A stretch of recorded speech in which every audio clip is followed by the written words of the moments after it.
Ni Congressman Carlo. Well, dito sa among debate, akong giingnan si Congressman Nery Colmenares na dili dapat siya mapalaka. Tungod kay una sa tanan, ang maiguani is kato lamang mga terrorist organizations na ginganlan na terrorist organization sa United Nations. In other words, kung dili ka appeal dito sa listahan sa mga terrorist organizations na gi-identify sa United Nations, dili ka maigo. Wala kay labot diri, di ba? So, una na to siya. Ikaduha, para mahimo pud kang ma-appeal dinhi sa maong kining proposed law nato na maigo ka dinhi, kinihanan appeal pud ka sa terrorist organizations na ideklarar pud sa atong gobyerno, sa Philippine government. And madeklarar lang kag terrorist organization kung moagi ka dito sa proseso sa Human Security Act, which is under sa Human Security Act, kung naay terrorist organization na gusto natong i-identify na terrorist organization dinhi sa atong nasod, kinihanlan na ay mag-file og complaint dito sa Regional Trial Court. And then dito sa Regional Trial Court, siyempre naapanay trial, naapay presentation of evidence, and kinihanlan i-declare usa ka by final judgment sa usa ka judge diya sa Regional Trial Court na usa ka terrorist organization. After that, siyempre ma-appeal pa nimo na sa Court of Appeals, ma-appeal pa nimo na sa Supreme Court, and the Supreme Court will have the final say kung isa bagyod ka na proscribed na terrorist organization. Diha ka palang maigo dinhi sa atong proposed law kung usa ka sa mga gi-identify sa United Nations na terrorist organization or gi-declare sa atong courts of justice na usa pud ka sa terrorist organization. Now karon kanang ang party list na girepresentaran ni Congressman Colmenares has not been declared a terrorist organization sa United Nations. Neither has it been declared a terrorist organization by a court of law. So, dili dapat siya mabalaka. And anyway, doon na may due process na sundong diha sa korte. Diba? Dili naman basta-basta na ma-declare ka.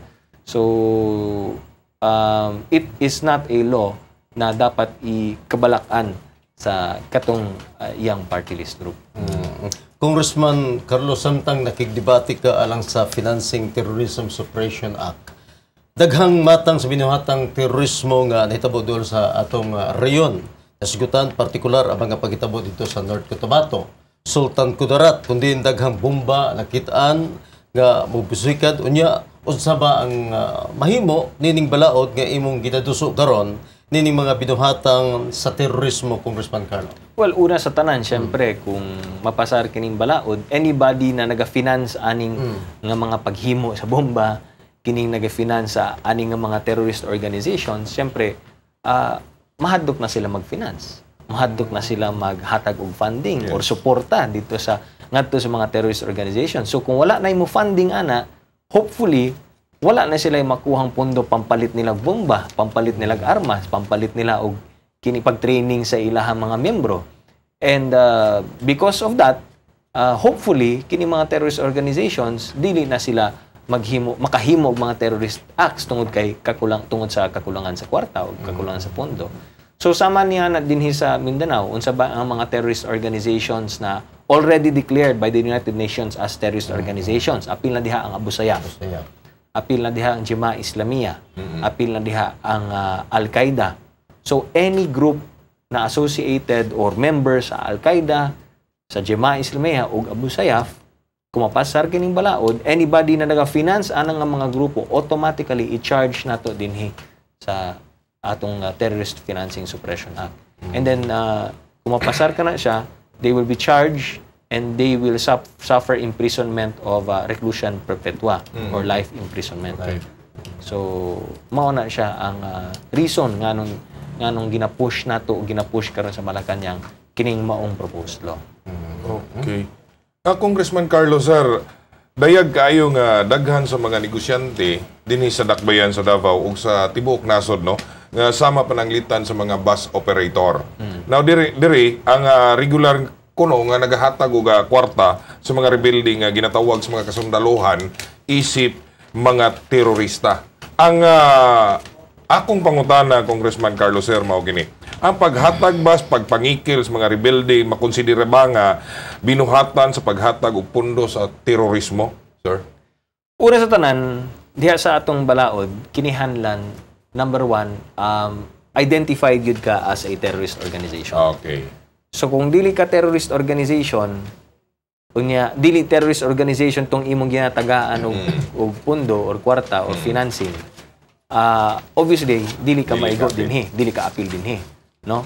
Only those kanang mga sama sa akong ingon Abu Sayyaf, Jemaah Islamiyah, Al-Qaeda groups na identified na mao ni sila na imong ginatagaan og kwarta, diha lang ka maigo, diha lang ka ma-appeal. Okay. Kung kanang grupo or kanang mga miyembro sa mong grupo ang imong ginasuportahan financially. No, that's number one. Ikaduha, tanawon nato ang intent sa imong paghatag sa kwarta. Ang paghatag ba nimo sa kwarta is tungod kay gusto ka mo suporta sa ilang kausa? Ang paghatag ba nimo sa kwarta tungod kay gusto nila masuportahan ang grupo? Ang paghatag ba nimo sa kwarta tungod kay gusto nimo suportahan ang mga miyembro dito pinaagi sa ilang pagkaon, sa ilang mga kagamitan, sa ilang mga unsa ba diha? Mao ba na ang intensyon nimo? Kay kung mao na siya ang intensyon nimo, syempre appeal ka dinhi. Yes. Diba?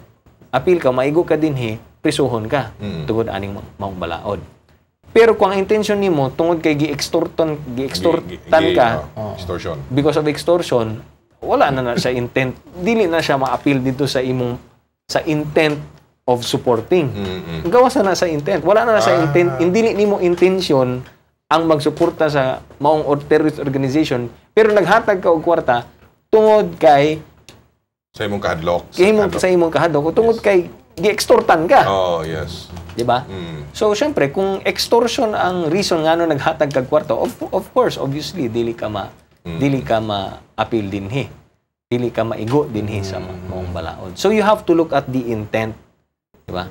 So, in any criminal prosecution, you have to look at the intent, you have to look at malice, you have to look at motive. Okay. Diba? Mao ni ang kinahanglan ipakita dito sa prosecutor, ipakita ng prosecutor dito sa West na appeal ni, nagapinance ni og terorista. So, kinahanglan prisuhon nato ni og life imprisonment, reclusion perpetua, kay maigo siya, igo gyud siya, sakto gyud siya dinhi sa maong balaod. Pero kung ningon ka, wala ko naghatag og kwarta, wala akong naghatag kwarta tungod kay gisuportahan ako ni grupo, pero nakahatag ko tungod kay Extort siya. extortion man to. Oh. Di ba? So, mao na siya. But of course, kung nag-extort sa imo ang kining mga terrorist organizations, dapat dili ka lang basta-basta maghatag, dapat magsumbong ka sa police authorities. Yes. Di ba? Of course. You have to report that to police authorities para mapawalang sala ka kay basin hinuon sige kaghatag og kwarta, mapailan hinuon kag kaso ani. Di ba? Kay nganon ginasuportahan man nimo kini mga terorista. Di ba? Mga extortion. Siyempre mo yung prosecutor dili wala ka man ka nagsumbong sa pulis. Wala man ka nagsulti na gina-extortan ka nganong wala ka nagsulti. Wala. Naghatag ka tungod kay suportado nimo ning maong grupo. Mao na siya mahitabo diha sa korte. Ningabot sa panahon. So it's really a matter between the prosecution and the defense. Okay. Congressman Carlos, sir, hisgutan po nato kining kinaham nga issue karon no diri sa tuang nasod nga kining kaso ni Gloria Macapagal Arroyo ang kanhi presidente. Kundiin kauban nimo kini siya sa Kongreso sa pagkakaron. Ang maong pangutana, mainiton ko na kaayo ang issue mao kini.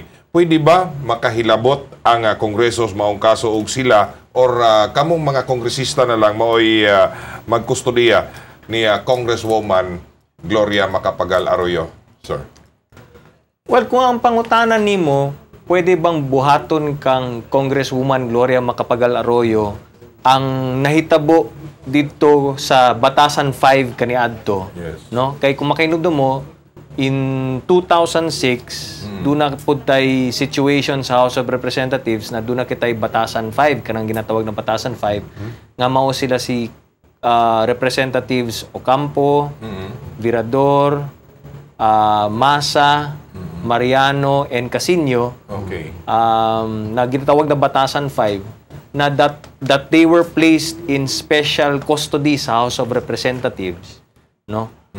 Ug nahitabo kini siya tungod kay na ay PNP official nga nagsulti na kining 5 nga kongresista ma-appeal dito sa charges of rebellion. And because of that, there was a resolution sa House of Representatives na ila daw i-place under special custody kining 5 ka kongresista. So imbis na dito sila paingon sa detention cell, kuha sila under the protective custody of the House of Representatives. So kung ang pangutana nimo, pwede ba na siya buhaton karon kang Congresswoman Gloria Macapagal Arroyo, para kanako these are two different situations, dili ni pareho, no? Kay dito sa Batasan 5, kung makinumdum kita, naapay preliminary investigation that was being conducted by the Department of Justice. So naapa sila sa stage sa preliminary investigation. When they were placed, kining Batasan 5 were placed under kining house arrest, no, sa House of Representatives. Kini karon kang Congresswoman Gloria Macapagal Arroyo, tapos na ang preliminary investigation. In fact, nasubmit na dito sa korte. And in fact, ang RTC sa Pasay City nag-issue na warrant of arrest. Yes. Sa Batasan 5, wala pa'y warrant of arrest. Okay. No? Preliminary investigation pa na siya. But because they were charged with rebellion, and rebellion was is a continuing crime, kung wala sila mas special custody sa house, anybody could have arrested them. So murag salo usa sila sa House of Representatives. Pero during that time, wala pa'y warrant of arrest. In fact, while they were under the special custody of the House of Representatives, pag-file sa preliminary investigation, pag-file ng probable cause sa DOJ dito sa korte, gidismiss sa korte. Ang charges of rebellion mo nang nakagawa sila. Pero kini kang former President and Congresswoman Gloria Macapagal Arroyo, human ang preliminary investigation. Nagsubmit na og information ang prosecutor sa korte, and the court now has already issued a warrant of arrest. So karon, she is now under the jurisdiction of the court. And kabulota, ang judiciary is separate from the legislative branch. So dili na pwede makialam karon ang legislative branch. Bisan pa man miyembro siya sa House of Representatives, tungod kay under na siya sa jurisdiction sa Pasay Regional Trial Court. Okay. So I don't think pwede na makialam ang House niya, kuwaon siya under special custody sa House. Yes. Dili na siya pwede. So mo gyud. Muhimo ka og lakang ang Kongreso sa pagbugna og congressional inquiry. Ang tubag ni Congressman Carlo Nograles human sa mapahinaw. Kalambuan dalat na.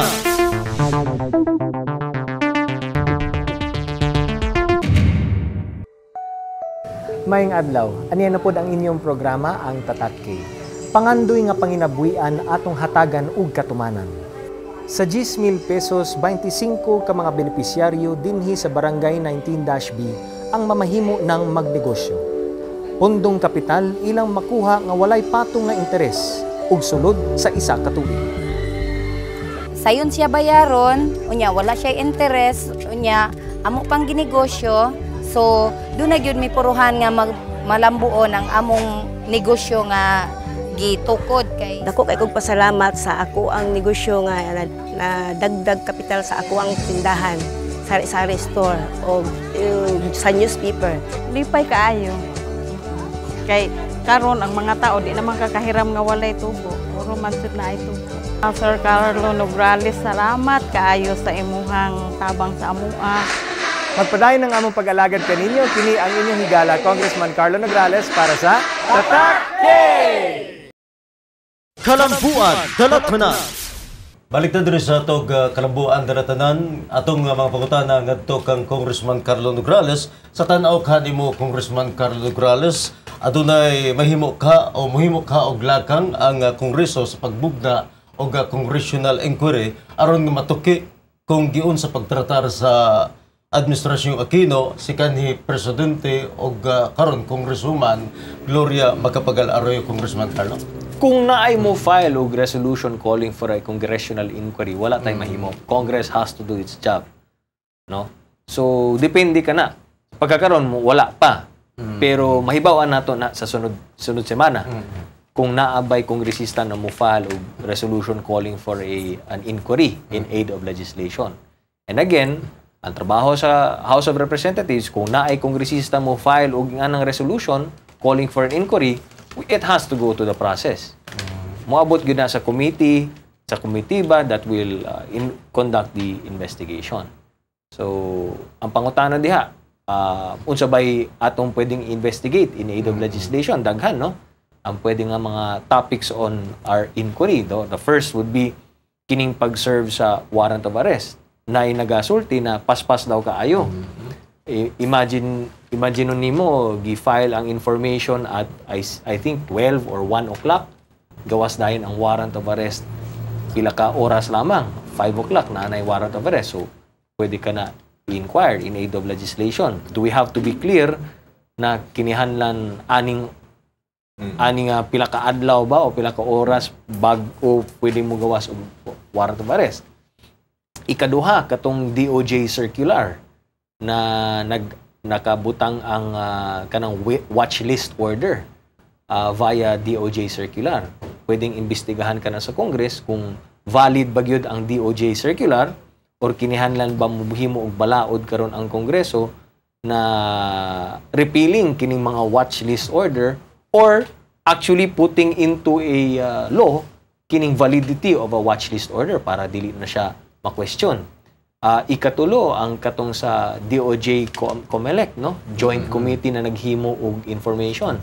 Kinihanlan ba nato klaruhon ang maong balaod regarding sa COMELEC na mangayo og tabang gikan sa prosecuting arm sa government and makahimo ba sila og kining joint panel.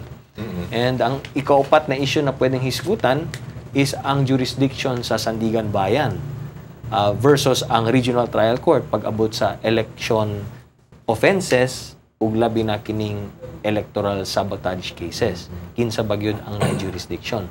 So kini ang mga issues na pwedeng hisgutan ug pwedeng imbestigahan sa Kongreso in aid of legislation. Kay kining upat nga issue and some other issues na wala pa nato mahisgutan karon can be topics of an inquiry in aid of legislation. Kay para makahimo og balaod ang kongresista, ang mga kongresista makahimo og balaod ang Kongreso para maklaro kining mga legal issues. So it really depends kung naay mo file ba og resolution para ani o wala. Congressman Carlos, sukat na himo kang higpit nga abogado. Karon usa sa inilang leader diha sa Kongreso, daghan sa katawhan ang gustong mangutana kanimo niini. Angay ba kadlukan kining maong kining constitutional crisis hilabi na sa lahi nga panlantaw sa Korte Suprema ug sa Malacañang sa balaod sa nasod, Congressman Carlos? Ang constitutional crisis mahitabo lamang kana siya kung naay mga wala nagkasinabot sa pag-interpret sa Constitution. Sa pagkakaroon, ang pangutana ba nimo naabay constitutional crisis? I think nalikayan. Nalikayan tungod kay nigawas naman ang warrant of arrest. Ang constitutional crisis na dapat nahitabo o gikahadlukan natong mahitabo unta at that very moment was kining paglabag nila dito sa TRO sa Supreme Court. Kay mingon ng Supreme Court na naanay TRO, nag-issue ng TRO ng Supreme Court na immediately executory. And nawala gisunod karon sa Department of Justice ug ang immigration. Diha na unta magkaroon og